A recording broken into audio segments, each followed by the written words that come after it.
Buenas noches, comienza Días Contados en Vía X. Frente al intoxicado ambiente electoral, a solo 12 días del plebiscito, apenas 12 días, analizamos en el segundo piso los costos de la guerra sucia que suele instalarse en todas las campañas y que parece empezar a cambiar estos días en nuestro país. Como siempre, junto a Paula Walker y Juan Diego Montalva.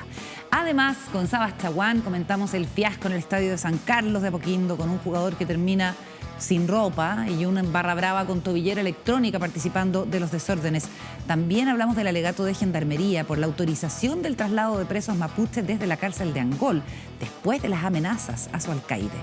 A propósito, recibimos en el estudio al profesor José Bengoa, especializado en el mundo campesino y mapuche, y quien le pidió una tregua en los hechos de violencia a Lacan. Pero hablemos antes de otra cosa. La próxima semana el general director de Carabineros declarará como imputado por delitos de lesa humanidad en la investigación de la fiscal Jimena Chong. La persecutora lleva años ya investigando si los hechos de violencia cometidos por Carabineros post-estallido fueron de carácter sistemático y generalizado y si hay responsabilidad de mando. Algunas pistas del rumbo de esta investigación las dio Chong aquí en Días Contados hace algunas semanas. Planteó que las denuncias por supuestos apremios ilegítimos y torturas se dispararon entre octubre del 2019 y enero del 2020 y llegaron a procesar 3.500 demandas de personas que decían haber sido atacadas por agentes del Estado. La fiscal explica que los delitos de lesa humanidad se pueden sancionar no solo si hay instrucciones directas, también si logra probarse la omisión. Es decir, la política no tiene que estar necesariamente escrita o declarada. Puede haber responsabilidad omisiva si es que el responsable del mando no ve o no controla lo que está ocurriendo.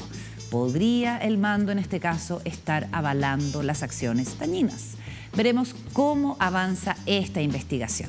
Comienza Días Contados, contamos todo, contamos con todos.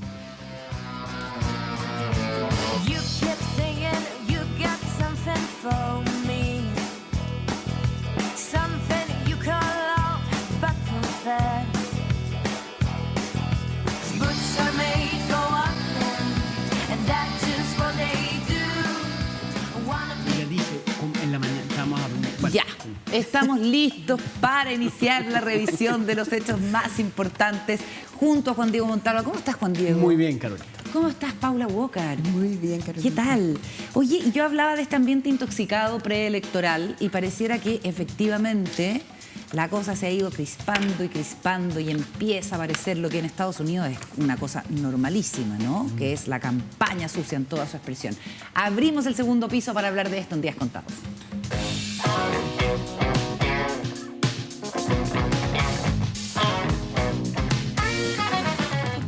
Bueno, tenemos episodios de roces en campaña, la campaña de la apruebo, la campaña del rechazo, de críticas a piezas específicas. Y uno se pregunta si estamos entrando ya de frente en algo que es muy común en todas las campañas, que es como en una etapa más como de guerra sucia, más allá de la intoxicación de mensajes. ¿Cómo lo ves tú, Paula? Yo estoy un poco cansada. Y eso que a mí me gusta todo la cosa esto, política, ¿no? O sea, no sé si me gusta. Pero bueno, lo sigo con interés. Yo creo que estamos entrando en una especie de saturación. Me gusta lo de como la intoxicación de información. Piensen que todos nosotros recibimos información por los teléfonos, por la tele, por la radio. O sea, lo que tú enciendas hoy día, todo está teñido de algo que es súper importante, que tiene que ver con definir las reglas del juego del país al aprobar o rechazar un texto constitucional. Sin embargo, yo creo que cuando la historia nos mire, lo que va a haber es, hay un refrán que es como a río revuelto, ganancia de pescador y pescadora, en el sentido de que mete ruido y desenchúfate o desenfoca del problema principal o de la situación principal. Lo que nosotros hoy día deberíamos tratar de hacer es ayudarle a las personas a tomar buenas decisiones con respecto a sus propias creencias. Y eso está, y todo lo que está pasando está bien lejos de eso. O sea, tenemos una franja que está bien en un punto, pero que también tiene momentos como los que comentaba la Carolina recién, es decir, un actor que es pagado, que al final no tiene mucho que ver con lo que estaba diciendo. Después en la otra franja... Estuvo bien torcido además en el caso de Claro, en la otra franja viene alguien y dice, no me importa si no quedo en tal universidad porque mis papás tienen plata, y dan a entender como que las personas que estudian en una universidad compran el título y no tienen méritos para ganarse ese título. Entonces, hay un punto en que estamos como llenos de fuegos artificiales alrededor del proceso, pero no estamos yendo al fondo, y el fondo es súper importante. Entonces, yo creo que estamos en un minuto de mucha saturación y mucho ruido, donde la comunicación deja de ser en un punto como eficiente. Esa es mi sensación. Sí, yo coincido contigo, Paula. Creo que esta es la peor etapa de la campaña, en todas las campañas. Y de hecho, en Pauta estábamos tratando de conversar cuándo ocurrió algo parecido, ¿no? En campaña, sin irnos al pretérito del sí y el no.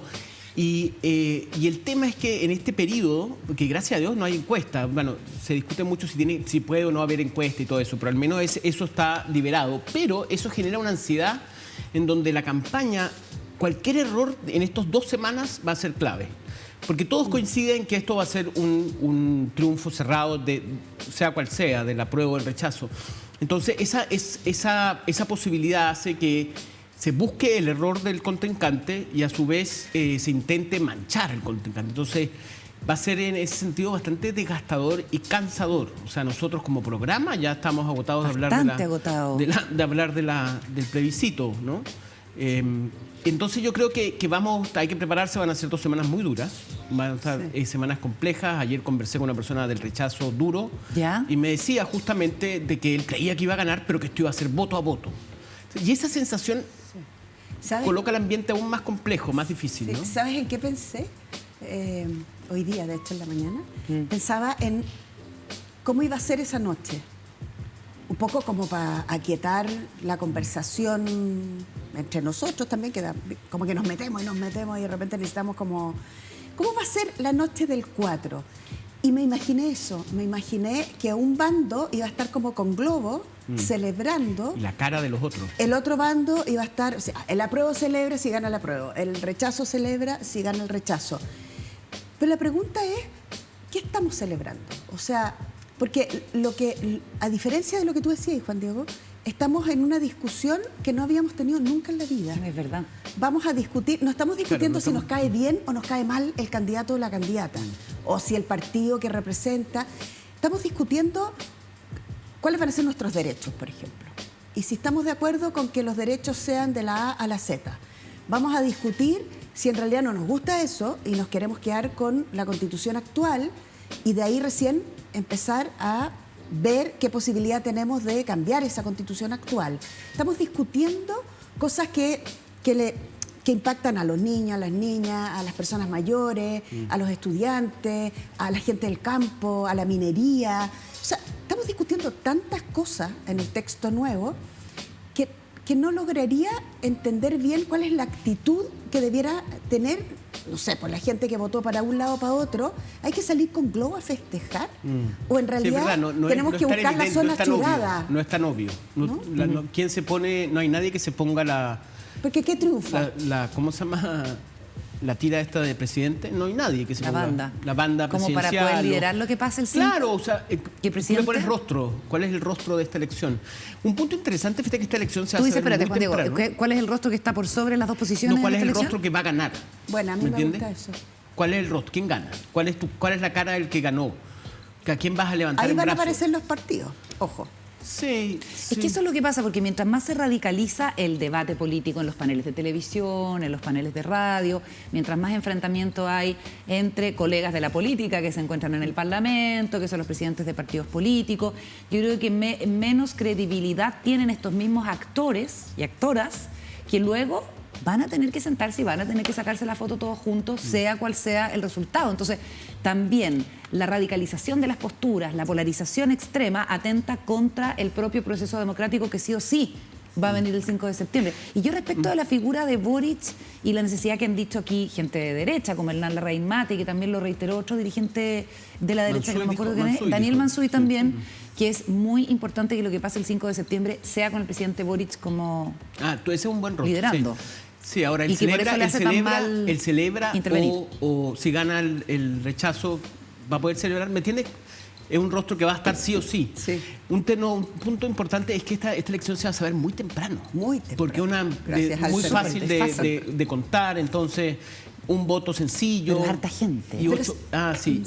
y a las 8 de la noche se va a saber. Sí. Ahora, Ahora, Y ahí lo que me decían en el Congreso, Fete, era que el nivel que todavía no ha llegado la sangre al río, en términos de que no hay intolerancia, no hay un ambiente de enfrentamiento así duro, Sí, pero que dicen. todo el día se habla de esto, entonces que todo el mundo está muy agotado y que el tema es que va a haber unos perdedores que van a estar muy, muy mal, muy golpeados. ¿no? sí. No, yo si pudiera recomendar algo, es justamente eso. Yo creo que mi impresión así como gruesa, es que si hay un triunfo que es para rechazo y apruebo, es terminar con la Constitución de 1980, que es una Constitución que a todas luces no conversa con la modernidad ni el país que somos. Entonces, buscar aquello que esa noche nos una. Yo creo que en eso el presidente va a tener un rol súper importante. Esa noche probablemente es el entierro de la Constitución del 80 y el día 5 es el inicio de una búsqueda de una nueva Constitución. Tú Gane uno dices o que gane ya otro. ganamos todo. Yo realmente tengo en esa opción, yo soy bien como Positiva. optimista. claro, Entonces, que la del creo que sí. 80 ya quedó enterrada. Ese es el punto que nos une. Oye, teníamos ganas de hablar de las tomas VIP. Sí, qué tremendo. Ha habido movimiento en eso. A ver si lo dejamos para el momento en que estemos con Sabas Chaguán, que es nuestro columnista del día de hoy. Nos vamos a la pausa. Recibimos a José Bengoa para hablar de la situación de la problemática mapuche acá en Días Contados. Antes, WOM tiene algo que contarte. De regreso en Días Contados saludamos a nuestro entrevistado de esta noche, José Bengoa, historiador, antropólogo, conocido principalmente por sus trabajos en torno al mundo mapuche y también al mundo campesino. Integró, de hecho, la Comisión de Verdad Histórica y Nuevo Trato del gobierno del presidente Lagos sobre el tema indígena, ex rector, además académico, escritor, por cierto, de libros que son de referencia sobre la historia mapuche. Bienvenido, José, gracias por estar con nosotros. Gracias a ustedes, pues. Tenemos mucho tema. Uno más contingente que tiene que ver con esta carta que tú escribes a Héctor Yaitul pidiéndole una tregua de cara al plebiscito constitucional y otras cuestiones que son mucho más generales y de fondo, como la plurinacionalidad, ese concepto, ¿no? Quisiera partir pidiéndote una reflexión sobre el momento que estamos viviendo en torno a la problemática mapuche. Bueno, es un momento de alta complejidad, no cabe duda. Yo estoy, una vez más, sorprendido de las opiniones que surgen sobre este tema en la sociedad chilena, incluso en la sociedad ilustrada, que son opiniones de una ignorancia exquisita, ¿ya? Por ejemplo, ignorar que la historia de Chile con la historia mapuche se funden absolutamente. O sea, hay gente que cree que los mapuches aparecieron anteayer. Bueno, yo les tengo que recordar que hay un señor que se llama Alonso del Silla que escribió nada menos que el primer libro que se escribió en este país que se llama La Araucana. O sea, por favor. Entonces, esa historia como que está olvidada, etcétera, etcétera. Pero lo que más me llama la atención, digamos, es una suerte de racismo ambiental. ¿Ya? Hay gente que dice tanta grosería respecto a estos temas. Sobre la representación mapuche, lo último que escuché hoy día en la mañana por la radio. Alguien que hablaba sobre la representación indígena. Yo traía en un papelito, pero lo dejé allá, las cifras, ¿no? Para los que no saben, el último censo estableció que son 2 millones y tantas personas en Chile que se declararon ser indígenas. Eso pareciera que nadie lo sabe, ¿no? Pareciera que los indígenas son... Es que lo que pasa es que aquí hay una historia muy larga de invisibilización. Fíjate que en tiempos de la dictadura del general Pinochet, Chile tenía que presentar un informe a la Comisión contra la Discriminación Racial. e hizo un informe, que es una joya.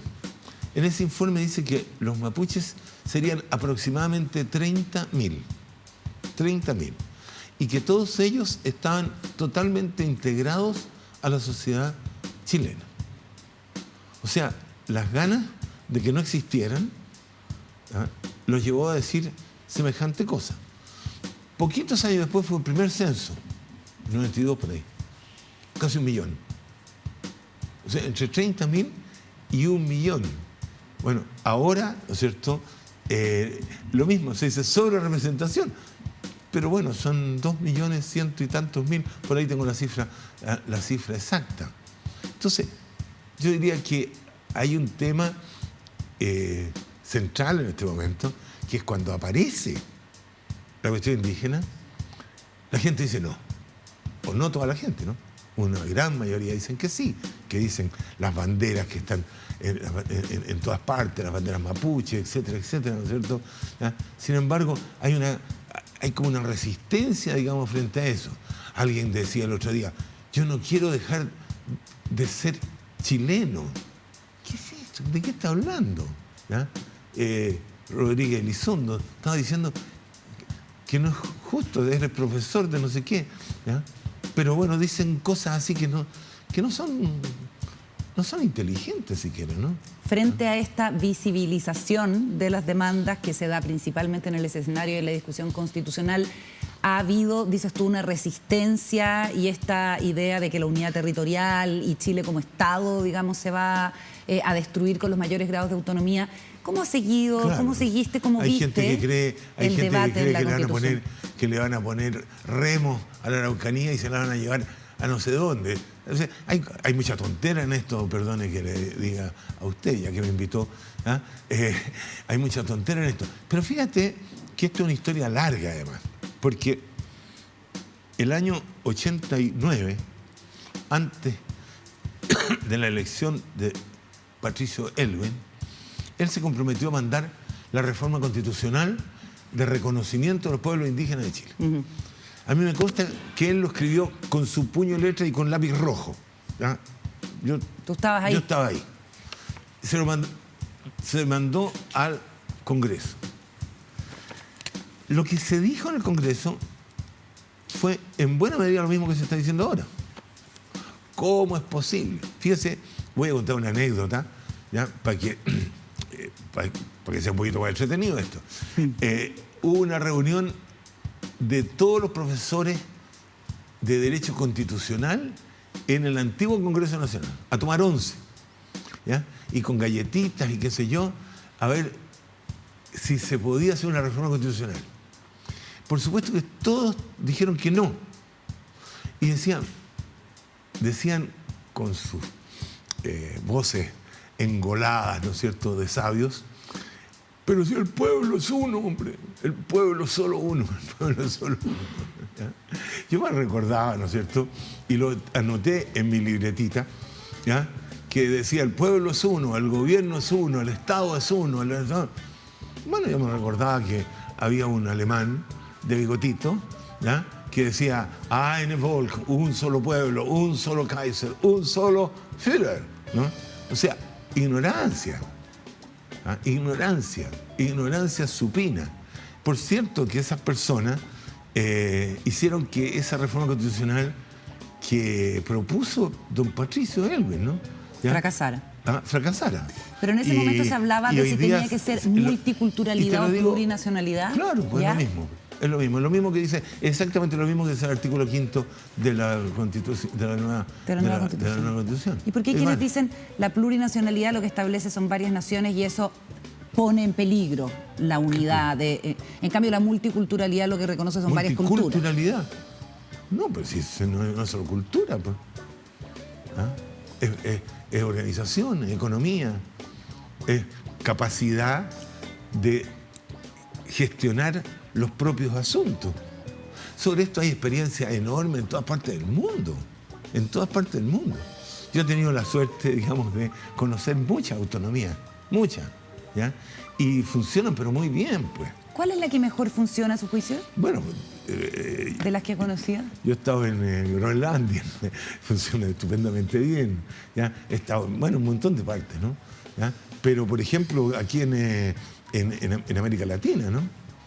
Nicaragua, la costa atlántica, funciona bien. Hay una universidad, ¿ya? Hay cuestiones que son interesantísimas que han surgido, por ejemplo, en la Escuela de Medicina de la Universidad que se llama Huracán, porque se llama Universidad de la Costa Atlántica, ¿no? Y es un juego de palabras. ¿Ya?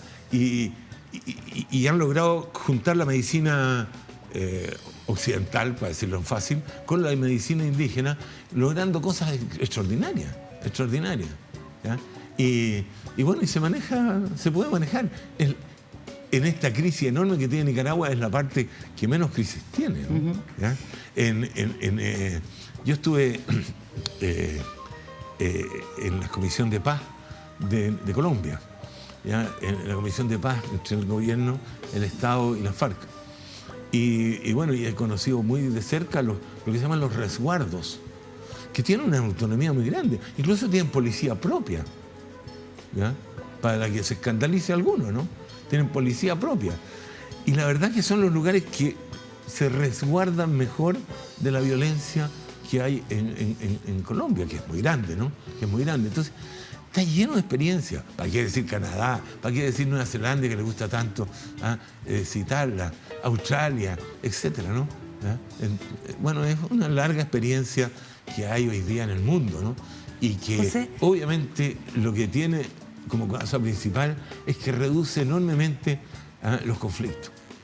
y tú estás jugado por el apruebo a esta Constitución, al punto de que le escribiste una carta a Héctor Yaitul pidiéndole una tregua. Lo tratas de querido compañero y amigo al líder de esta organización, la Coordinadora Arauco Mayeco, que nace en 1998, si no me equivoco, y le pides con el siguiente argumento una tregua.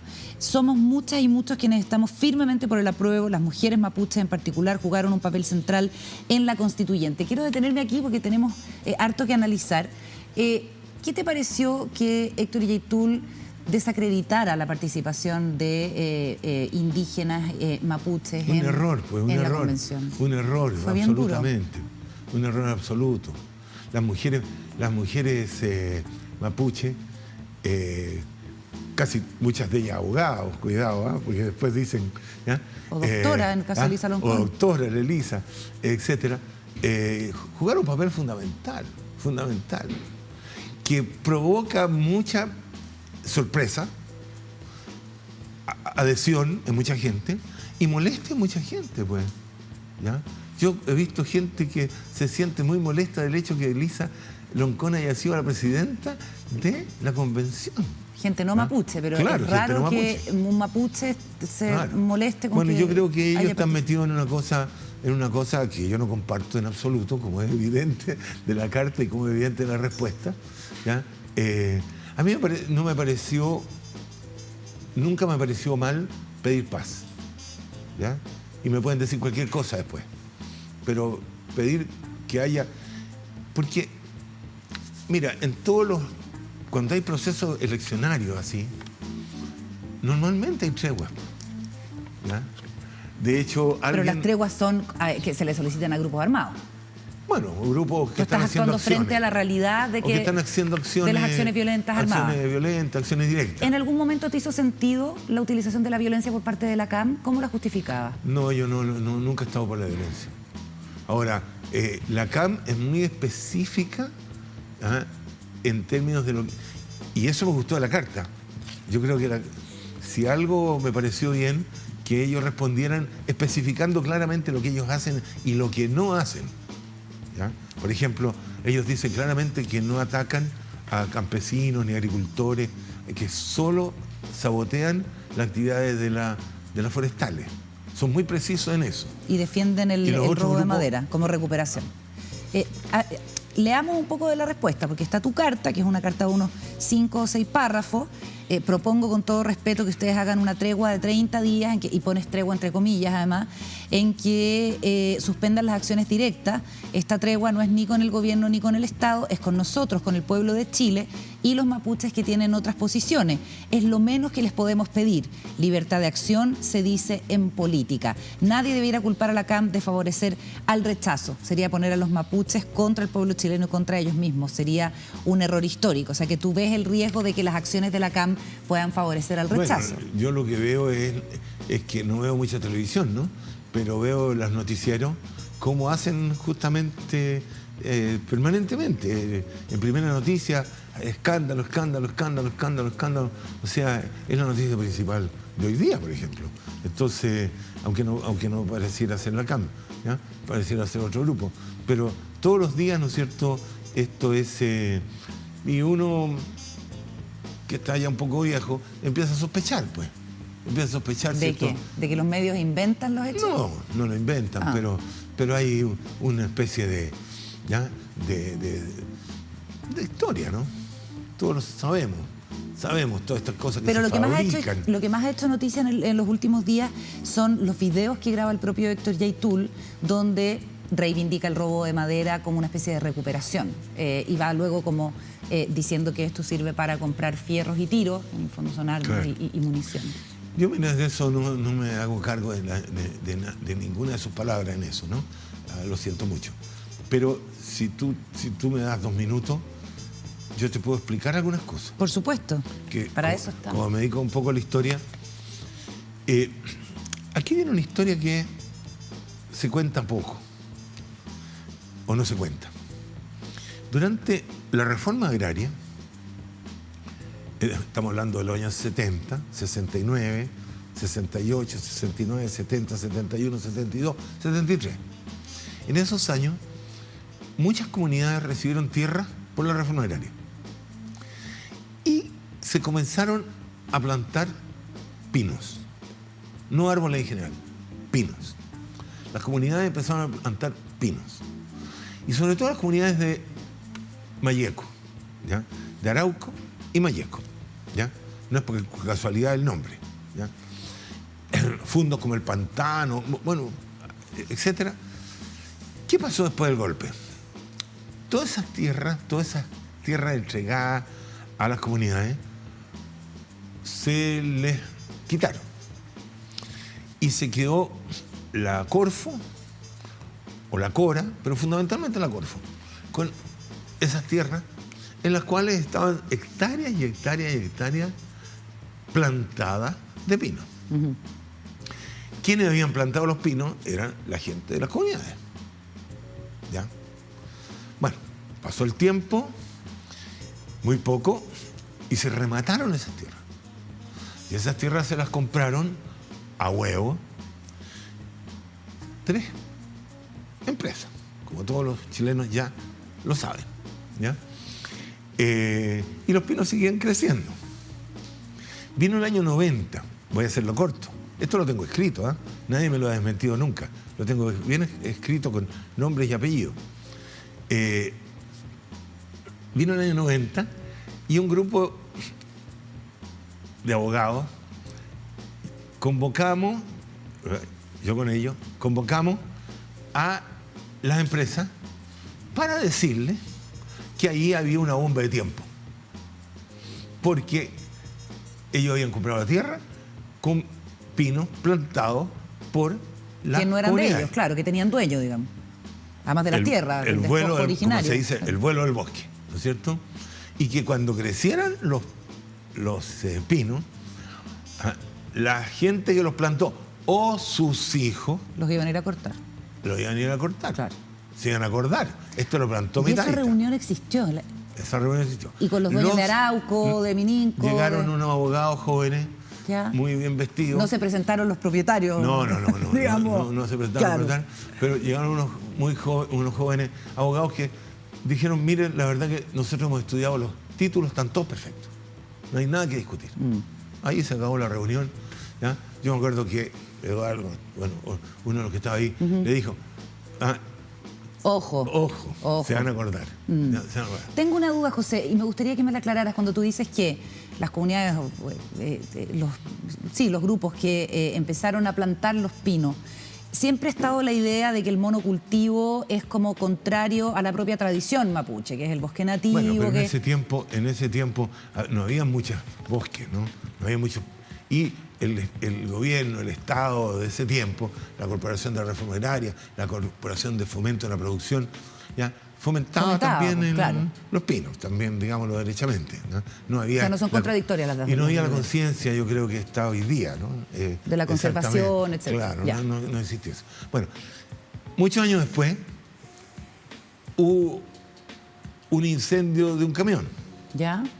El primero, el Lumaco.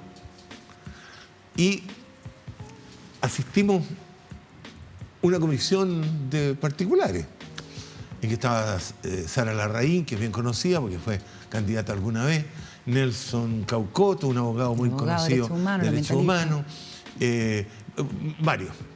Y fuimos a ver qué había ocurrido en el primer camión que se llamó, el Humaco. Y fuimos a la cárcel donde estaban los incendiarios. Y la historia era la misma que estoy contando. Se opusieron a que saliera esa madera con la madera de los pinos que habían plantado, yo creo que sus padres, me atrevería a decir entre padres y abuelos, ¿no? Sus padres, ¿ya? Entonces esto tiene una historia que es de una alta complejidad. ¿Qué ha pasado entre medio? Todas esas cosas que se dijeron, nosotros hicimos informes, yo he escrito en forma exagerada, que cuántas veces hemos dicho, se sabe cómo se comienza, pero no se sabe cómo se terminan estos conflictos, ¿ya? Bueno, nadie hizo caso, esa es la verdad. Y obviamente este es una espiral, ¿no es cierto? Fue escalando. En el cual se va escalando, ¿no es cierto? ¿Ah? La operación jungla, la operación no sé, las mentiras, las cosas, ir a preparar a un comando antiterrorista a Colombia. ¿Ah? En ese momento eran comunidades que tiraban piedras con onda. ¿No? Bueno, obviamente, ¿quién hace el terrorismo en todas partes del mundo? El Estado. Pues. Y el que no lo sabe, no entiende la historia. El Estado va provocando, va cerrando. Yo no estoy de acuerdo. Por supuesto que no estoy de acuerdo. Yo soy una persona de paz, ¿ya? Y por eso hice la carta diciendo, paremos un poco, ¿no? Paremos un poco. Pero no ha habido mucho interés de parte de la sociedad regional, por ejemplo. La sociedad regional, ¿qué es lo que pide? Más milico, más... Pero hay una vía, una propuesta pacífica de la sociedad regional. No la hay, pues. Sin embargo, hay un gobierno que entra en marzo con la intención de tratar este asunto de una forma diferente. La ministra Isquia Siches viaja, bueno, pasa lo que pasa en Temucuicui, que todos sabemos, y la situación va complejizándose y ya definitivamente hay puentes cortados entre, podríamos decir, las agrupaciones radicales de la zona y el gobierno que trata de avanzar por otra vía, que es con este plan Buen Vivir. Quiero mostrarte, José, que compartamos unas declaraciones que hace Héctor Yaitul sobre específicamente la ministra del Interior, Isquia Siches, y seguimos analizándola y con la conversación allá en la mesa junto a Juan Diego Montalva y Paula Walker. Nosotros observamos que llegó una ministra hablando de Gualmapu primero y diciendo Marrimari, pero hoy día lo que vemos nosotros es tratándonos de delincuentes, de que robamos madera. Y eso, claro, bueno, nosotros como dirigentes estamos acostumbrados a la denostación, a la demonización, pero nuestra gente igual que está trabajando con dignidad, con mucho esfuerzo, hoy día en este contexto de mucho frío, de mucho barro, mucha lluvia, haciendo soberanía para la causa mapuche, haciendo dignidad, que les den un trato así es un golpe muy violento, porque esa gente no es terrorista, nuestra gente no es terrorista, menos narcoterrorista, nuestra gente es mapuche. Seguimos en la conversación con José Bengoa, ahora con Juan Diego y Paula Walker acá en la mesa. José, ¿qué te parecen las declaraciones de Héctor Yaitul, que trata de marcar una diferencia con otros grupos y que además le golpea al gobierno al sentirse ofendido con lo que hace la ministra? Fíjate que lo que yo les contaba de esos fundos que se plantaron con pinos durante hace 30 años atrás, ¿no? Más, ¿Ya? 40. O más, ¿no es cierto? Es bien interesante porque uno de esos fundos, en uno de los libros yo lo tengo contado detalladamente, ni siquiera la empresa, creo que Forestal Arauco, ha hecho una demanda para sacarlos. Entonces yo me pregunté por qué. ¿Por qué no ha hecho una demanda para recuperar ese bosque, ese campo? El de la Forestal Arauco, el Grupo Angelini, la más grande. Y tengo una mala impresión, ¿no? De que tienen culpabilidad, que saben que no lo plantaron ellos. Que tienen una Que especie saben. de sentimiento de culpa. Que sentimiento de culpa, que saben que no lo plantaron. José. Entonces, esta cosa es mucho más complicada. Ahora, lo que está diciendo Yaitul es verdad. Aquí hay muchos grupos, porque, como se dice, ganancia de pescadores, ¿no es cierto? O sea, a río revuelto, ganancia de pescadores. Entonces, aquí se han metido. Yo personalmente debo decir que las otras organizaciones no las conozco. Simplemente no sé quiénes son las otras organizaciones. ¿No las has podido investigar, seguir la no tengo pista? idea. No tengo la idea. ¿Y por qué? ¿Porque no te ha interesado? No, porque no tengo cómo saberlo. Pero, José, yo veo el currículum tuyo y, bueno, tú eres conocido como una persona que sabe mucho del mundo mapuche, que ha escrito, trabajado mucho sobre el mundo mapuche, pero no solo eso, sino que además participaste en la creación de la Dirección Nacional de Corporación Nacional de Desarrollo Indígena durante el gobierno de Aylwin, CONADI. Después formaste parte de la Comisión Verdad Histórica y Nuevo Trato de Lagos. Es decir, has estado en los últimos 30 años participando activamente en los intentos que ha tenido el Estado. Me estáis llamando viejo, No, peor, cómplice de los 30 años. Claro, además, 30 años. Claro, vas a quedar vetado en este gobierno. Pero bueno, pero has participado en todo eso. Esa fue la última, después de eso nunca más. Pero ¿qué? ¿No funcionó nada? Sí, pues, ¿cómo ¿Funcionó? Hay ¿Qué una pasó? ley. ¿Pero cuál es el error? ¿Por qué estamos todavía con una demanda mapuche que cada vez y como dices tú, a río revuelto, ganancia de pescador? Bueno, donde finalmente se creó, ¿me entiendes? Claro. Se ha generado un conflicto en la Araucanía bastante indomable o controlable, no sé, no es la palabra indomable, la verdad. Pero... O sea, lo usaban los españoles. Claro. Este gallo es bien castizo. Este gallo. Es Montalva. Pues nada. Oye, No, pero eso, como tú participaste en todo eso. Nunca a nadie, ni a mí, se le ocurrió que se iba a solucionar el problema, ¿no es cierto?, de los 500 años Desde el descubrimiento. complejidad, de conquistas, etcétera, con una ley Ya. o con una comisión. Así que, perdona, Ya. yo no. Primero que nada, yo creo que estos problemas, además, no se solucionan. No se solucionan. Es la experiencia histórica que hay en todas partes del mundo. Se convive. Se conviven, se aminoran, en el lenguaje internacional se habla de arreglos. Ya. Arreglos. ¿Ya? O sea, se busca cómo convivir, ¿no es cierto?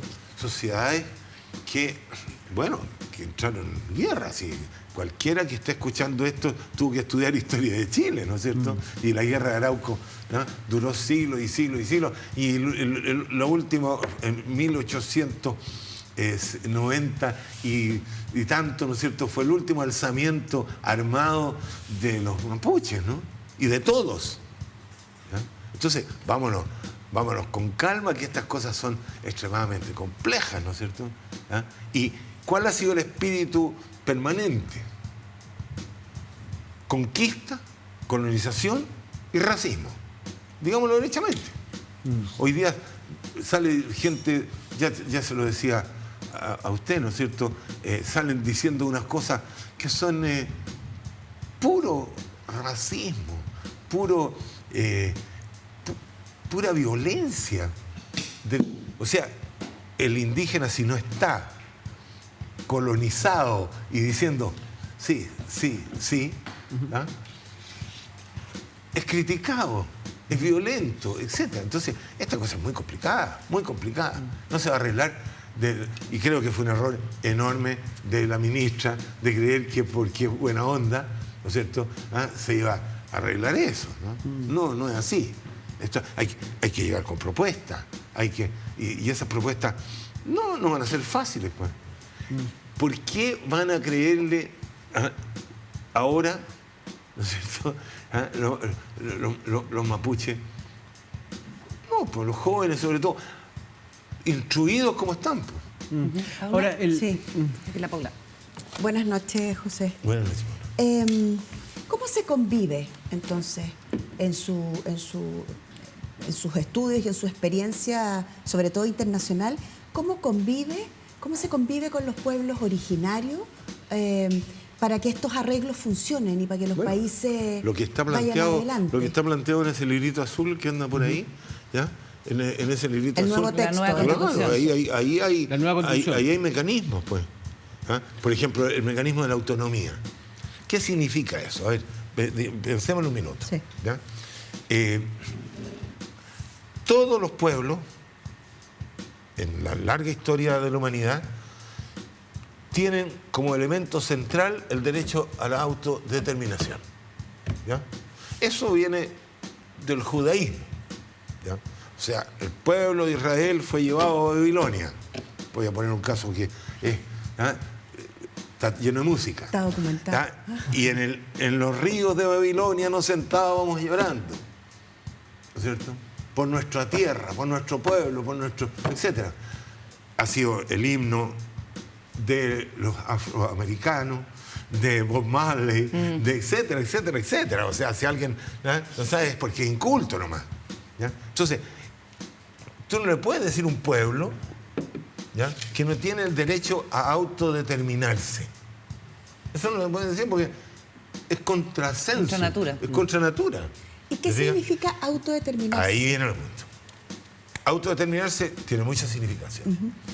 Y se hizo un consenso a nivel internacional de que la forma específica de la autodeterminación indígena es la autonomía sin secesión territorial.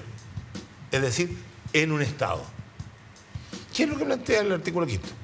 ¿Ya? ¿Qué es lo que plantea claramente? ¿Qué significa eso?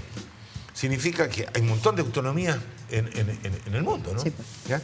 Esa autonomía tienen la gestión local, la gestión de sus asuntos con la naturaleza, etcétera, etcétera, etcétera, etcétera, etcétera, etcétera, siendo parte de la sociedad. ¿Y por qué a Yaitul no le gusta eso? Bueno, no sé si no le gusta. ¿Son anti el texto de la Constitución? Ah, bueno, pero eso yo creo que Pero usted no que están los conoce a la tiempos. CAM, ¿Ah? usted que conoce más o menos el funcionamiento de la CAM y sus reivindicaciones, ¿por qué podría no gustarles una Bueno, posibilidad de mayor autonomía? Yo creo que al final eso va a tener fuerza, ¿no? Va a tener fuerza. Pero no, las condiciones que hay hoy día con estados de excepción y todo lo demás no garantizan mucho las condiciones de diálogo, ¿no? Digámoslo derechamente. O sea, yo espero que la gente que esté viendo sea razonable. ¿Será eso o será que ninguna solución que provenga del Estado y sus estructuras, También, en este caso, también, los políticos también. que posibilitan a Pero partir en de este las caso no demandas de la fueron los calle una convención Pero constitucional? en este caso no fueron los políticos, en este caso ellos conocen muy bien a Natividad, a Elisa, A Rosa, ¿para qué decir? A Adolfo, la Machi Francisca a la Machi. Linconao. Claro, entonces yo creo que está... ¿Cuál es su yo no tesis? haría un gran... ¿Cuál es tu su opinión tesis? de Héctor Yaitul? ¿Cómo? Tu opinión de Héctor Yaitul. Bueno, un hombre clarísimo de izquierda, ¿Ya? bien político, ¿ya? Y en ese sentido me parece que una persona respetable, ¿no? Respetar, a pesar de llamar a la violencia. Bueno, de en tener- eso no es el primero que llama a la violencia, ¿no? Sí, pero bueno, pero ha sido muy criticado tu carta porque justamente lo que hace es como pedir una tregua, un Sí. espacio. Un espacio de paz. Sí, pero como que después del 5 pueden volver a la guerra. No es Porque- el sentido. Es el sentido de poder conversar.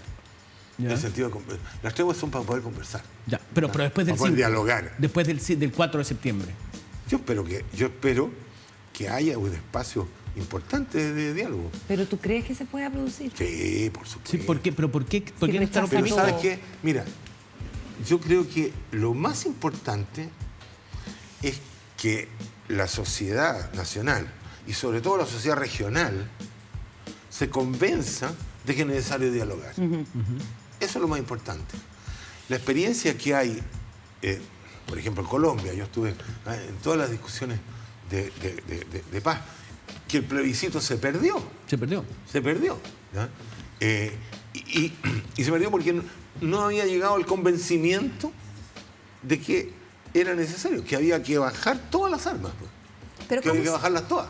No unas, todas. Todas, ¿Sí? las Y del eso Estado incluido. llega un momento en que las sociedades, como diría, se cansan de guerras, ¿no es cierto? Porque la impresión, no es una impresión, los datos indican que la Araucanía más bien tiene un voto como conservador, un voto de derecha. ¿Eso es así? ¿Está mal analizado? Finalmente, siempre se dice ¿no? que la Araucanía... Siempre gana la derecha en la Claro, Araucanía, es gana un la dato. derecha siempre en la Mira, Araucanía. ¿Por yo he qué? viajado allá en mi mochila un torpedo con las cifras. ¿no? Ay, vamos a abrir la mochila. No importa. Pero en general, el último censo plantea que un 30% aproximadamente de personas en la Araucanía que se dicen mapuche. Por lo tanto, si tú lo tomas el 30% no da vuelta Vale. el naipe. Es el 60 y tanto por ciento donde se juega derecha, centro, izquierda. Entonces, nosotros hace un tiempo atrás se hicieron unas tesis, que a mí me tocó incluso participar dirigiendo, que fueron a los centros de votación para ver cómo se comportaba el voto, llamemos mapuche, con el voto no mapuche. Yeah. Y claramente la impresión, porque es muy difícil hacerlo, es que el voto no mapuche era el voto más de derecha que el voto Mapuche. ¿Te fijas? Ahora, si tú tienes que el Que voto es difícil mapuche... saberlo. Que es muy difícil. Pero si el voto mapuche se divide en el espectro normal, ¿ya? Obviamente ¿ya? No es el que... ¿cómo se llama? Da vuelta a la balanza, digamos, ¿no es cierto? Pero tú dirías que no es un voto de derecha el del pueblo mapuche. No necesariamente, pero ha sido, claro, ha sido también un voto de minoría, digamos. José. Y los votos de minoría en general son votos en contra, generalmente. ¿Ya? Han sido, en Europa, ha sido siempre así. Los bretones contra los franceses, ¿ya? Siempre han sido votos en contra, ¿no? Entonces, eso podría ser también. Oye, no comentamos el final de la historia a partir de la carta que tú le envías a la CAM, y nos quedan muy pocos minutos, pero quisiera un comentario sobre la respuesta que te envía en un comunicado público la CAM, no personalmente Héctor Yaitul, en que dice, se niegan, rechazan la tregua, y luego dicen que se nota que el señor Bengoa nos ha usado de objeto de estudio para posicionarse académica y políticamente, no ha leído nuestros comunicados, hay ciertos análisis que muestran miopía y cierta desesperación política. ¿Qué te parece que esa sea la respuesta? ¿Te pareció buena o mala la respuesta? O sea, ellos tienen la necesidad de hacer frontera y citan a Fernando Pairicana, a quien yo estimo mucho, y con Fernando me imagino a muchos otros, que los pone fuera de su frontera. Y yo estoy fuera de su frontera, evidentemente. Porque no vives allá. No, Pero no, te porque es ofende. frontera ideológica. No, porque también dice No, pero- una persona que no vive acá y no sé qué, etcétera. Yo no participo en nada en eso. Pero no te ofendió la respuesta entonces. No, ya estoy viejo ya. ¿Y cuál es la recomendación Ya a lo este nuevo último. gobierno que intentó, que ya empezó hablando de Gualmapu, empezó tratando de llegar a Temucuicui? ¿Cuál es la recomendación? Mira, yo no hago ninguna recomendación. En este momento yo creo que hay una carta de navegación en la nueva Constitución, ¿ya? Que abre espacio y camino a la paz. Y eso a mí me parece de una importancia enorme. O sea, después de 30 años que todo el sistema político dijo no al reconocimiento, no al reconocimiento, no al reconocimiento, como lo expliqué en la primera parte. En la primera parte. No al reconocimiento, no se puede hablar de pueblo, ¿cómo que va a haber dos pueblos? No puede haber pueblo, etcétera, etcétera, etcétera, etcétera, etcétera. Hoy día está la posibilidad por primera vez de que aparezca el reconocimiento. ¿Ya? Muy bien. Artículo 5º y lo que sigue después. Pero el artículo 5º es el clave. ¿Ya? Entonces, eso me parece que va a cambia obviamente la historia jurídica de Chile. O sea, no nos quepa la menor duda. ¿Ya? Solamente eso se puede recordar con el gobierno de Freire al comienzo de la República, que eran bastante pro araucanos, pro indígenas, etcétera, todo lo demás. ¿Ya? Pero después de eso, el gobierno de Freire al principio del siglo XIX. Sí, incluso piensa tú que el primer escudo nacional eran con 2 araucanos, ¿ya? El escudo, ¿no? Entonces, efectivamente, pero todo el resto de la historia de Chile ha sido una historia de tierra, de segregación, ¿ya? De decirte indio, decir, ¿ya? De anular su cultura. Todo. ¿Te fijas? Muy bien. Entonces, me parece que esa es la carta de navegación, ¿no? Y si se rechaza, yo personalmente voy a sentir que va a ser otro rechazo más en la historia de Chile. ¿Ya? Porque este se ha transformado en el punto nodal. Nadie está rechazando el cuidado de los pajaritos, no. Aquí se está rechazando esto. Y hay una serie de personas bastante que me da vergüenza incluso haber conocido algunos, ¿ya? Que dicen unas cosas terribles respecto a esto, mostrándole el hacha, como se dice en buen chileno, mostrándole el hacha de un racismo subterráneo que tiene esta sociedad y que ojalá que, ¿ya? Y ojalá que eso cambie, ¿no? ¿Ya? Si eso cambia, ahí un gobierno puede tener posibilidad de conversar, empezar diálogo. Si no, que Dios nos pille confesados. La historia sigue siendo la misma. Gracias, José. Nos quedamos con esa última idea. Muchas gracias por la conversación acá. Buenas noches. Gracias a ustedes, pues. Gracias. Pausa, ya seguimos con más en Días Contados. De regreso en esta edición de Días Contados saludamos a nuestro columnista Sabas Chaguán. ¿Cómo estás, Sabas? Buenas noches. Buenas noches, muy bien. Oye, tenemos harto tema, pero es imposible no analizar lo que pasó el fin de semana en el Estadio San Carlos de Apoquindo, que además era la despedida de la hinchada de la UC, porque se cierra por harto tiempo el estadio, porque le van a hacer refacciones y gana 3-0 Audax Italiano. Y en realidad la forma de celebrar de algunos hinchas y barras bravas fue muy curiosa. Destruyeron el arco. Dejaron prácticamente pilucho al arquero. Pilucho. Esa es una palabra, la palabra. Ahí está Dituro, mira. Una persona. Qué humillante. Mira. Pero además, feo el calzoncillo, ¿no? Sí, qué mata pasiones. Yo Un no poco creo que él chiteco. quisiera como, claro. Pero si es como- para jugar fútbol. Claro, debe ser una cuestión como muy Por favor, especial. tiene que sujetar. Pero Podría estar con Tiene unos que, box. es Claro, el que boxer, no puede, sí. porque eso es un sujetador más que calzoncillo. Se nota que no han jugado fútbol. Ahí está. al terreno. mira, ¿Tú has jugado siempre fútbol? con Sí. el dato Tú eres un preciso. profesional. No, pero jugaba fútbol. No era muy dotado, pero era eficiente. Mira. ¿Y de qué Bueno, jugabas? más humillación. De defensa entonces. central.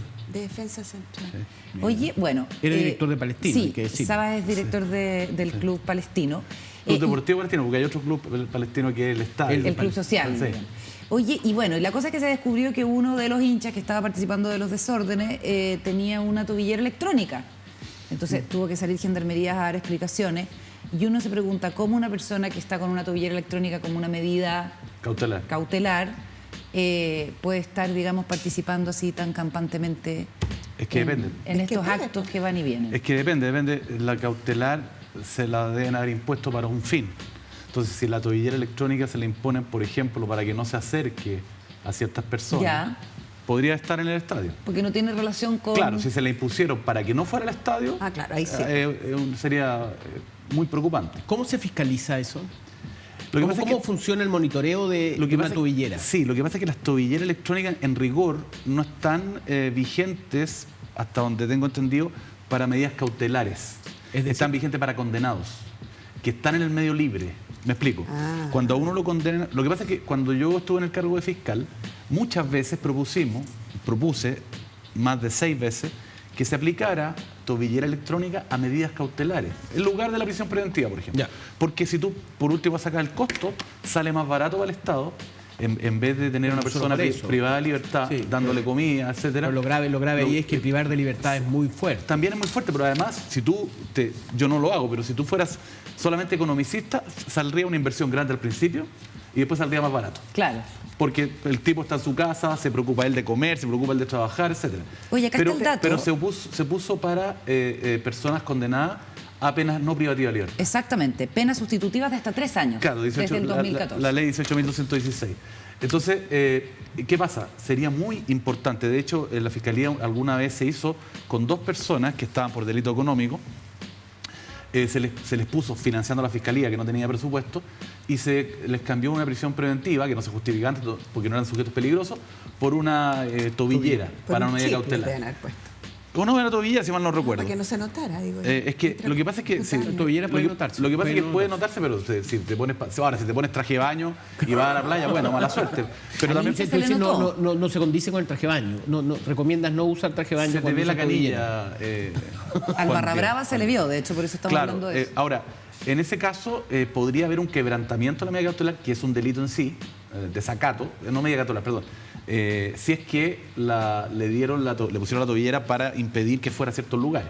A los ¿Ya? estadios. ¿Y cómo se No sé. fiscaliza? Disculpa, ¿qué fue la pregunta? que Gendarmería. te hacía? Gendarmería. Pero se monitorea. ¿Gendarmería esto- monitorea o es No, es que no sé cómo quedó el sistema en definitiva, porque había muchos proyectos. Uno era ridículo, que tenía que llamarlo por teléfono y el sujeto contestar, ¿ah? Lo cual era ridículo porque aparte no había teléfono fijo, porque si está con celular, otro es con antena, pero se monitorea y llega a un centro donde salta una alarma que el sujeto no está cumpliendo, si es que la tobillera está funcionando bien, no está cumpliendo con su obligación, digamos. Y si ¿Ya? se trata de violencia intrafamiliar, esos casos son particularmente tremendos, porque son la mayoría, fíjate, Sí, que ahí de hubo quienes cierto, tienen hubo tobillera. cierto problema porque el gobierno, que no me acuerdo si fue Bachelet 2 o Bachelet 1 o Piñera 1 entre medio, pero el gobierno que lo lanzó, creo que es cuando estaba José Antonio Gómez de ministro de Justicia, no lo quiso ocupar para delitos sexuales ni violencia intrafamiliar al principio, porque estaban monitoreando. No había los recursos, ya era un avance gigantesco. te puedes demorar mucho en llegar a... Claro, te puedes demorar. Entonces, si se producía un tipo con tobillera, mataba a la pareja, iban a decir la tobillera no funciona. Pero ahí yo perdí el rastro desde el 2015, que ya no estoy, el 2015 en diciembre, que no soy fiscal. Pero siempre he estado a favor de las tobilleras o otras medidas electrónicas. Según la ministra de Justicia funciona extremadamente bien, hay unas 19.000 tobilleras instaladas ahora y tanto Interior como Justicia nos tendrán una investigación para saber si efectivamente hubo o no una infracción en el caso de este hincha. Pero Y- lo preocupante no es, Sí, no es la a ver. tobillera, lo preocupante es Son los el nivel desórdenes. de estulticia y tontera, por no decir de delincuencia, de los hinchas que entraron. Porque ¿cuál es la lógica de estos descerebrados? No porque sean de la Católica, porque hay de todos los equipos.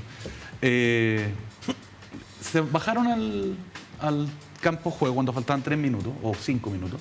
Su equipo iba 3-0 ganando. Estaban celebrando que iban a despedir el estadio para hacer un estadio de nivel mundial. Y los descerebrados bajan, y no, perdonen si les falta el respeto, lo estoy haciendo adrede. Yo creo que lo que querían hacer es llevarse un souvenir, Claro. porque cortaron las mallas del arco, impidieron que terminara el partido. Y a Dituro le sacaron el pantalón para llevarse los souvenirs. Me acuerdo que en un partido de Colo-Colo, parece, o de la Chile, dejaron en calzoncillos, pero solamente en calzoncillos, sin polera, a un jugador para llevarse un souvenir. Entonces, ¿y qué va a hacer el jugador?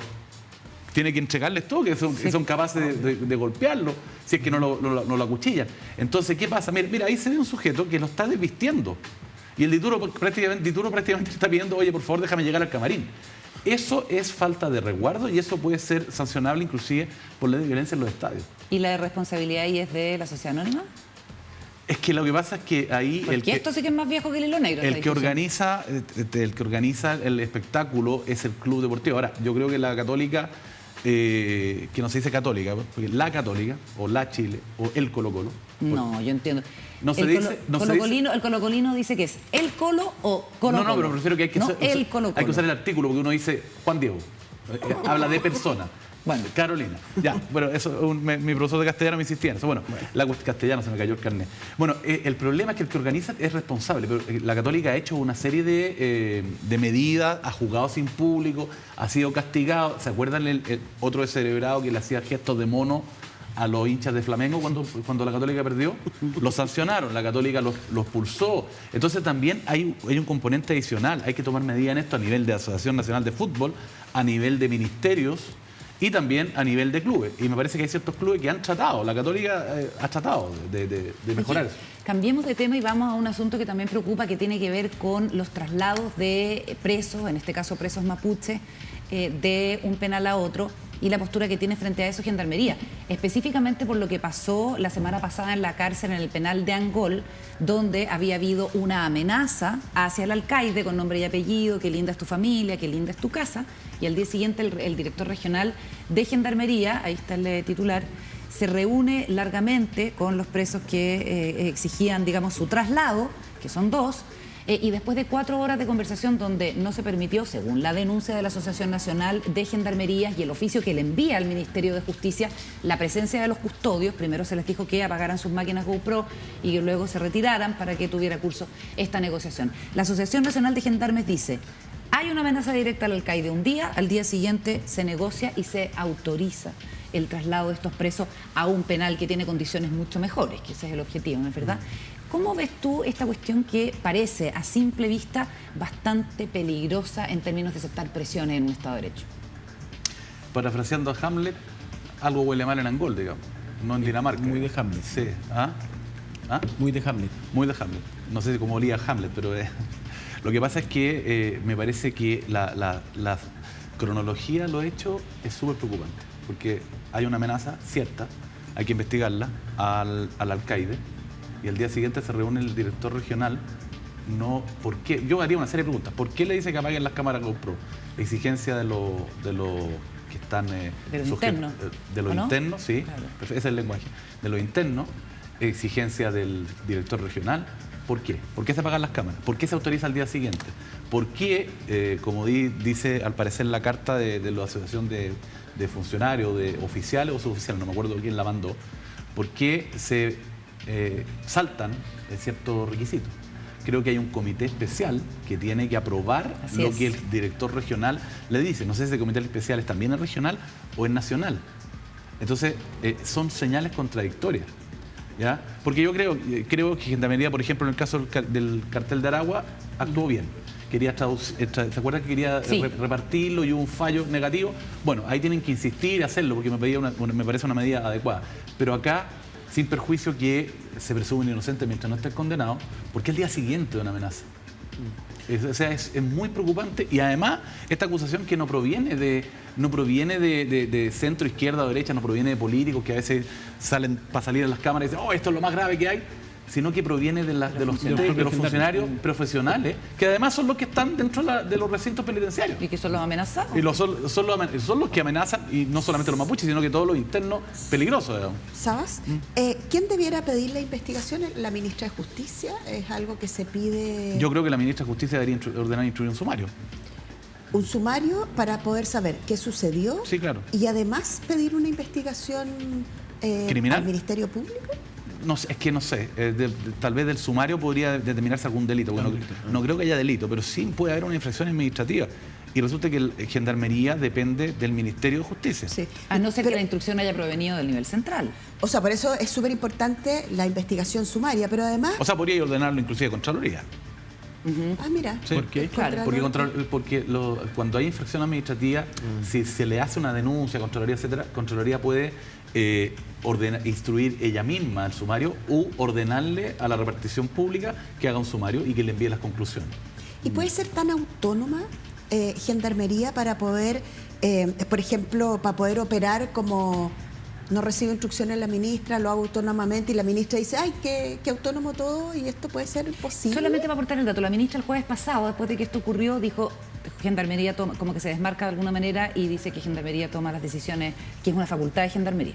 ¿Hay tanta autonomía? Es que tiene que tener autonomía porque es la institución profesional. Pero el problema es que al parecer no respetó las reglas propias de la autonomía. Y niveles, decisiones de este calado a lo mejor la ministra no tiene idea, pero también infórmenle a su secretario con copia a la ministra, o sea, si es un organismo dependiente. Ahora, o sea, conocer la estructura de los servicios públicos. Hay ciertas decisiones que están en las facultades de un nivel medio, ¿no es cierto? Están en las facultades. Y si la adopta, bien, pero respetando todos los canales que aparecen en los respetados, y además tiene consecuencias, por así decirlo, mediáticas, puede tener otro tipo de repercusiones. Entonces es conveniente que le informen a su jefe, y le informe al jefe de jefe, en este caso su secretario y ministra, porque si no le va a explotar la bomba como le está explotando. ¿Es habitual el caso de amenazas a gendarmes y alcaides? No sé si alcaides, pero sí ha habido amenazas. ¿Se recuerdan la primera vez hace 8 o 10 años que un sujeto lo detuvieron? Estaba en Colina, 1 o 2 creo, y tenía dentro de de partida tenía una celda que era un departamento. VIP con cerámica de la mejor calidad. Tenía 180 chips de celulares, un televisor de 50 pulgadas, y salió a recibir a los gendarmes que venían del nivel central a hacer una inspección con una bata de una conocida marca alemana originalmente, Boss, y zapatillas de la misma marca, que en ese aspecto yo pedí me dijeran, porque no ocupo marca Boss, no ocupaba en esa época, ¿cuánto valía más o menos? ¿Ya? Y eran un par de millones. Solamente la bata. ¿No? Y más los televisores y todo. Entonces ahí había alguien corrompió. Pero ahí reaccionó Gendarmería y sus propios mecanismos internos. Pero un escándalo. Y ahora, ¿te acuerdas la banda Los Guatones? Los guatones dormían en camarotes especiales, pero también tenían televisor, etcétera, y eso es impresentable, salvo que tengan todos los internos. ¿Pero ahí es amenaza o es coima? Puede ser las dos cosas. Amenaza mira para el lado si no te vamos a matar, y al otro cohecho. Ahora, eso es lo preocupante, tiene que ver con justamente como con la porosidad del que está encerrado con el que lo cuida. Y también con los niveles de, por así decirlo, cierto compliance, digamos, o sea, medidas de prevención. Porque si un gendarme, que los gendarmes, nuevamente, no se vaya a molestar como en el programa anterior. No, en el caso de los gendarmes es una defensa cerrada. No voy a hablar, que hay que dejar claro que Gendarmería de Chile no es corrupta y que no todos los gendarmes son. Puede haber casos aislados como ha habido en el Poder Judicial, ha habido en el Ministerio Público, ha habido en Carabineros, etcétera, para dejarlo claro. Ya, dicho eso. Les han mejorado las condiciones, además. Sí, pero es irresistible. Si un gendarme gana, no sé, 700.000 pesos líquidos y le ofrecen 4 millones por dejar pasar un celular. Claro. Sí, pero ¿cuáles son? Y ahí viene con medidas desafortunadas, perdón, Juan Diego. El escáner. ¿Te acuerdas que lo querían sacarse? Por favor. ¿Qué existe? ¿Qué maneras de enfrentar esa situación tienen los funcionarios? El hecho de las amenazas, tiene que haber medidas para evitar que esas amenazas tengan efecto, el efecto que obviamente le hagan caso al Es que estamos presuponiendo, porque a lo mejor de verdad el director regional dijo, mejor trasladémoslo a Angol, porque había uno en huelga de hambre, se nos va a morir, etcétera. Pero explique y respete los pasos internos. Y sobre todo que explique. Y justo después de la amenaza. ¿Hay una negligencia ahí del director regional? No sé. Hay que verlo. Hay sumario. Hay que hacer sumario, yo creo. Pau. Te quiero cambiar radicalmente de tema por un segundo. El Partido Radical está dividido. Claro. Al comienzo del programa hablamos de las tomas VIP. Quiero saber si la Fiscalía tiene instrumentos legales o cómo miras tú el tema de las tomas VIP. Hay, por un lado, como incapacidad de parte de la Fiscalía, lo decía un fiscal, de tener las herramientas, los instrumentos, el tiempo, la cantidad de personas para poder estar supervisando aquello. ¿Cómo lo ves? Creo que en un programa anterior lo rozamos este tema. Lo que pasa es que el delito es delito de usurpación de un inmueble y tiene una pena de multa o de presidio menor en su grado mínimo, 61 días o multa. ¿Ya? Entonces, la única posibilidad que tiene, por ejemplo, Carabinero, es que si está dentro de las 12 horas desde que empezaron a ocupar, los puede detener en flagrancia, según algunos, y según otros no puede, por la pena que tiene el delito. Porque puede llevar otro delito, o sea, para tomarse un predio puede haber roto candados, cercos, etcétera. Entonces me podrían detener por el delito de daño y el de usurpación. Pero si pasaron las 12 horas hay que iniciar un proceso, por así decirlo, más largo, en que eventualmente cuando los condenen por el delito de usurpación, los pueden echar. Por otro lado, está la herramienta del recurso de protección, que el recurso de protección algunos discuten, no se puede, si usted inició el proceso, por ejemplo, penal o civil, de unas querellas posesorias que se llaman, que son civiles, no puede utilizar un recurso de protección. Yo creo que están equivocados, porque el recurso de protección es para recuperar la propiedad sin perjuicio que hayan cometido delito o no. ¿Ya? Hay que hacer una modificación legal a ese artículo, porque, por ejemplo, yo entro en la casa de doña Carola, no a robar, rompo un candado y me meto adentro, y entro con violencia. Violo la morada y me voy. Entonces estoy una hora, veo, no sé, las obras de arte y me voy. Violación de morada. Me pillan en la calle, me pueden detener inmediatamente. ¿Ya? Porque dentro de las 12 horas, flagrancia. Pero acá se discute. ¿Por qué tiene una pena de multa? Tiene más pena entrar en una casa y salir al tiro que entrar y quedarse a vivir 6 meses. Increíble. Eso es ridículo. Ya. Hay que modificar ese artículo, nuevamente, Código Penal 1874. Y tiene tal cantidad de resguardos para la propiedad. Si yo me robo una gallina en un gallinero al lado de una casa, puedo ser condenado a una pena efectiva. Robo un lugar habitado o destinado a la habitación. Pero resulta que yo estoy en la casa 2 años en un inmueble Sí, que no es mío y no me sancionan a prisión. Es ridículo. Bueno, en ese la sentido imagen- la señal es potente cuando se Eso, ordena definitivamente el desalojo, que es lo mismo que ha pasado con la Corte de Apelaciones de Talca, que también ha ordenado el desalojo de una toma VIP en Constitución. Sí, pero ahí hay un problema. ¿Qué? A ver. Ese es el problema, porque resulta que la Corte ordenó, pero pueden apelar a la Corte Suprema y, según decía alguna prensa hoy día, Ya. están alegando que no tiene atribución en la municipalidad para ordenar la demolición. Pero sí porque, la tiene. no, es que espérate, porque está en la playa. Ay, que eso es naval. En la playa es custodia de la Armada, y la Armada se está oponiendo, no sé por qué, se está oponiendo Te iba a decir, al porque desalojo. Solo para terminar la idea, Juan Diego, es importante, como señala además, en un contexto político en que ha habido cierta ambigüedad, uno podría decir, la hubo durante la campaña del presidente Gabriel Boric, la hubo con un par de comentarios del ministro Carlos Montes, que después ha tratado de rectificar como ministro de Vivienda, en el sentido de que no se van a desalojar las tomas de terreno. Y eso obviamente puede terminar siendo un incentivo para las tomas con toda la afectación que esto tiene, independiente de que hay que hacer la diferenciación entre quienes llegan a un terreno que no tienen dónde vivir y quienes llegan a tomárselo para ejercer control territorial y después venderle a estas personas que están en una situación de vulnerabilidad mucho mayor. O la toma que hacen muchos migrantes que están en campamento. Yo, por razones familiares, hay un nombre de un campamento que se llama Naciones Unidas, aquí en la región metropolitana. ¿Por qué hay? Porque hay migrantes haitianos, hay migrantes venezolanos, colombianos, peruanos y chilenos. Se llama Naciones Unidas el campamento. Denle una solución a esas personas. Eso es distinto que esta toma escandalosa. Tenía jardín, Sí, un piscina. descaro. Sí. Juan Diego. La imagen es muy potente, la imagen de esta grúa que llega con el brazo y destruye la casa. Y la sensación que me da a mí es que yo veo los dueños de estas casas, de estas tomas VIP, podrían demandar a la persona que tiró la grúa a destruir esta casa. O sea, puede ser un problema para el municipio, si es el municipio el que decide destruirla, haber decidido tomar esa medida. No creo. No, Si está en ya. sus facultades, porque ¿qué delito es? Ellos están cometiendo un delito. Claro, pero- Están usurpando un bien fiscal. ¿Me explico? Entonces, además que hay mucha gente que lucra con los inmigrantes desamparados. O sea, por ejemplo, yo voy a otro país, no conozco bien las costumbres, llevo 2 años, qué sé yo, y le hacen un contrato. Ya, 100.000 pesos te vamos a vender esto. Y llega un sujeto inmigrante y empieza a construir pensando que le vendieron, y cuando lo van a echar dice, tengo un contrato. Claro. Eso Dice, es no, escandaloso. Hay verdaderas mafias. Los llevan de repente en buses a mirar.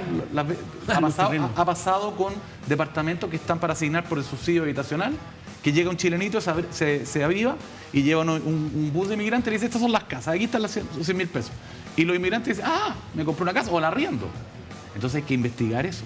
Y está pasando en muchas partes. En además, muchas tomas partes para- llegan con para buses control. arrendados los ¿Y delincuentes. las penas por usurpación?